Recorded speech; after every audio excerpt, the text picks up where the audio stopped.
Good morning, Nacogdoches, and welcome to our Easter at the Coliseum, the 21-day devotion countdown. My name is Pastor Noel, and today is day 10, Wednesday, March the 29th, and I want to invite you today to join me in reading Matthew 17, verses 1 through 23. Once you finish that, turn over to our devotion page and go through our 3-2-1 Easter prayer countdown. I think it'll encourage you today. Now, I want to give you just a brief overview of the verses that you are about to read.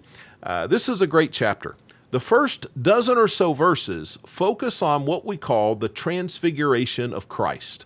Here, three of Jesus' disciples, Peter, James, and John, they go with Jesus up to a mountaintop. This was not very far away from Caesarea Philippi, where Jesus had asked his disciples, "Who do people say that I am?" So they go up on this mountaintop, and while they are there, Moses and Elijah appear. Now, Moses and Elijah, servants of God from many generations past, who had died and gone on to heaven, they come back, and the two of them and Jesus meet together.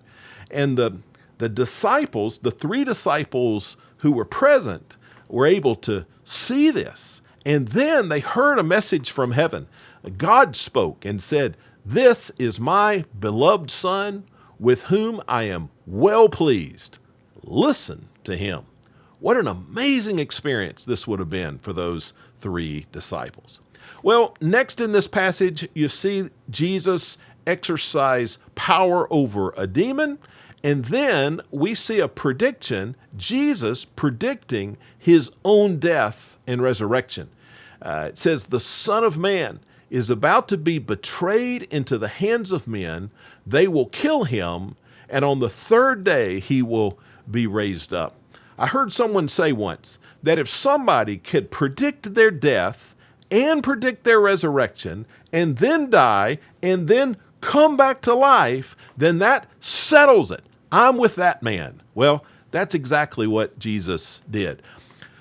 Now, as I was going over these verses in my personal devotion, there was one thing that stood out to me that I want to share with you. Jesus, in these verses, talks about the importance of faith.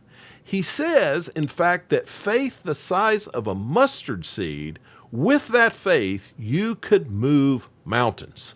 Now, what does that mean? Well, of course, it's not literal. I've never seen someone tell a mountain to move and it moved.